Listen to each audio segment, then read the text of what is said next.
ಓಂ ವಿಕಲ್ಪೋ ವಿಶಿಷ್ಟ ಫಲತ್ವಾತ್ ಓಂ ಅಂತ 3ನೇ ಅಧ್ಯಾಯದ 3ನೇ ಪಾದದ 61ನೇ ಸೂತ್ರ. ಅದು ವಿಕಲ್ಪಾಧಿಕರಣ ಅಂತ. ಅಧಿಕರಣ ಸಂಖ್ಯೆ 39. ಅದನ್ನೀಗ ನೋಡೋರಿದ್ದೀವಿ. ಅದಕ್ಕೆ ಏನು ಹಿನ್ನೆಲೆ ಅನ್ನೋದನ್ನು ರಾಘವೇಂದ್ರ ಸ್ವಾಮಿಗಳು 74ನೇ ಗದ್ಯ ಭಾಗದಲ್ಲಿ ವಿವರಿಸ್ತಾರೆ.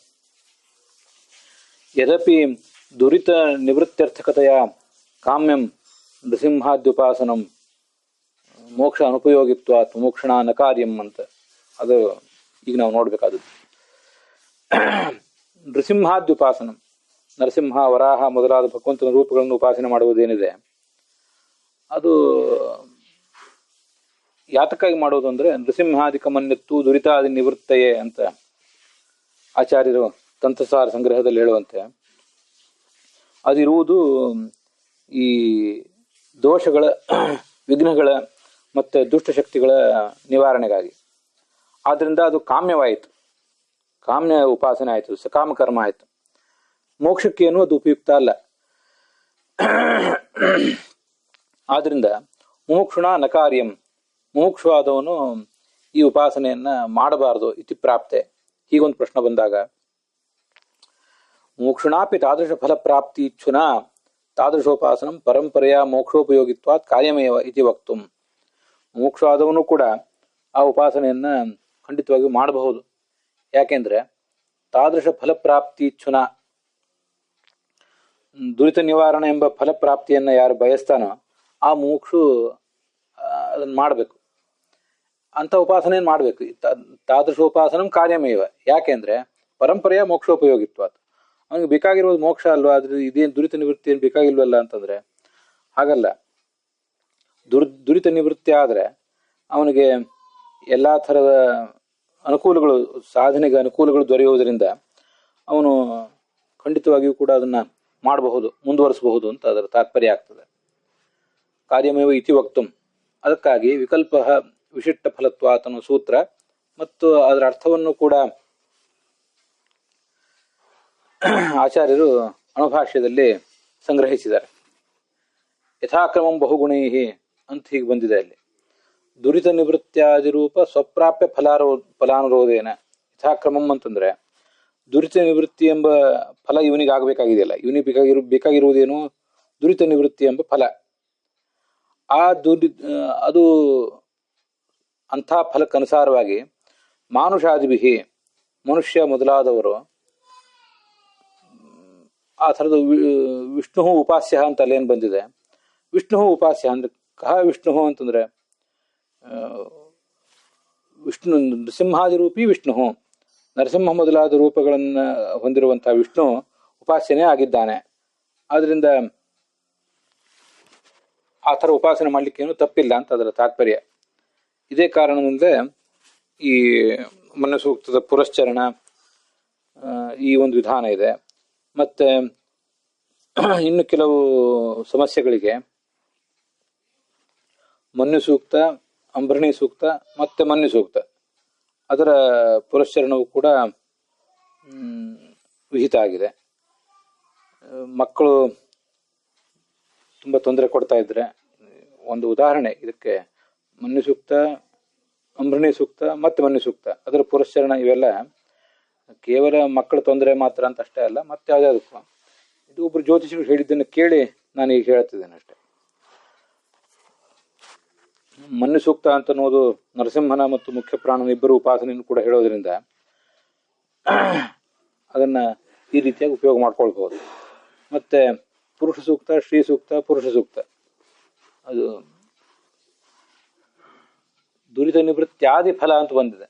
ದುರಿತ ನಿವೃತ್ತಿಯಾದಿ ಫಲ ಅಂತಂದ್ರೆ ನಾನು ಪುರುಷ ಸೂಕ್ತ, ಶ್ರೀ ಸೂಕ್ತ, ಪುರುಷ ಸೂಕ್ತ ಅಂತ ಇದನ್ನ ಯಾಕೆ ನೆನಪು ಮಾಡ್ಕೊಂಡೆ ಅಂದ್ರೆ ಅದು ಕೂಡ ದಂಪತಿಗಳಲ್ಲಿ ಸಾಮರಸ್ಯವನ್ನ ಮೂಡಿಸುವುದಕ್ಕಾಗಿ ಪುರುಷ ಸೂಕ್ತ, ಶ್ರೀ ಸೂಕ್ತ, ಪುರುಷ ಸೂಕ್ತ ಹೀಗೆ ಸಂಪುಟೀಕರಣ ಮಾಡಿ ಅಂತ ಹೇಳ್ತಾರೆ. ಇಂಥವು ಅನೇಕ ಫಲಗಳಿರ್ತವೆ. ಆ ಫಲಗಳನ್ನು ಬಯಸಿ ಅವರು ಅದನ್ನ ಮಾಡಬಹುದು. ಒಂದೇ ಅವೆಲ್ಲವೂ ಕೂಡ ಮೋಕ್ಷೋಪಯೋಗಿ ಆಗಲಿ ಅನ್ನುವಂಥ ಎಚ್ಚರ ಇರಬೇಕು. ನಾನು ಇಲ್ಲಿ ಈ ಜಗತ್ತಿನಲ್ಲಿ ಯಾವುದೋ ಫಲವನ್ನು ಪಡ್ಕೊಂಡು ಆ ಮೂಲಕ ಸುಖವಾಗಿ ವಿಹರಿಸ್ತೇನೆ ಅನ್ನುವಂಥ ಆಲೋಚನೆ ಇರಬಾರ್ದು. ಹೊರತು ಇದೆಲ್ಲವೂ ಕೂಡ ಮೋಕ್ಷೋಪಯೋಗಿ ಅನ್ನುವಂಥ ಎಚ್ಚರ ಇದ್ದರೆ ಆವಾಗ ಆ ಥರದ ಫಲವನ್ನು ಬಯಸಿ ಆ ಥರದ ಕರ್ಮಗಳನ್ನು ಮಾಡಬಹುದು ಅಂತ ಅದರ ತಾತ್ಪರ್ಯ. ಸಾಮಾನ್ಯ ಮನುಷ್ಯನಿಗೆ ಇದು ವಿಹಿತ ಆಗಬಹುದು. ಯದಾ ಧರ್ಮಶ್ಚ ಭಾರ್ಯಾಚ ಪರಸ್ಪರ ವಚಾನುಗೌ ಅಂತ ಮಹಾಭಾರತದಲ್ಲಿ ಬಂದಿದೆ. ಧರ್ಮ, ಅರ್ಥ, ಕಾಮ, ಮೋಕ್ಷ ಇವೆಲ್ಲವೂ ಕೂಡ ಪರಸ್ಪರ ವಿರುದ್ಧ ಅಲ್ವಾ? ಇವುಗಳನ್ನ ನಾವು ಈ ಮೂರನ್ನು ಕೂಡ ಹೊಂದಿಸಿಕೊಳ್ಳೋದು ಹೇಗೆ ಅಂತ ಒಂದು ಪ್ರಶ್ನೆ ಅಲ್ಲಿ ಈ ಯಕ್ಷ ಕೇಳ್ತಾನೆ ಧರ್ಮರಾಜನನ್ನ.